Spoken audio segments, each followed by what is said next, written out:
2300 साल पहले दुनिया का महान विजेता सिकंदर भारत की सीमा पे पहुंचता है। आप जानते हैं आज भी हिमाचल प्रदेश का एक गांव सिकंदर के बारे में करता है। 326 ईसा पूर्व सिकंदर भारत में प्रवेश करता है। झेलम नदी के किनारे राजा पोरस से उसका ऐतिहासिक युद्ध होता है। जीत के बाद वह आगे बढ़ता है, पहुंचता है व्यास नदी, जिसे यूनानी हायाफेसिस कहते थे, आज का हिमाचल प्रदेश।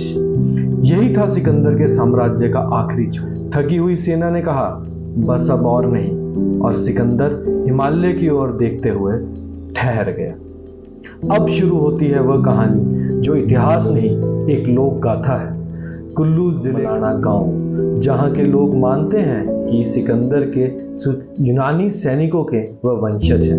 उनका रंग गोरा, चेहरे तीखे और भाषा कनाशी, जो किसी दूसरी भाषा से मिलती ही नहीं। उनकी अपनी पंचायत, अपने नियम और उनके देवता जामलू देवता सब उन्हें बाकी हिमाचल से अलग पहचान देते हैं।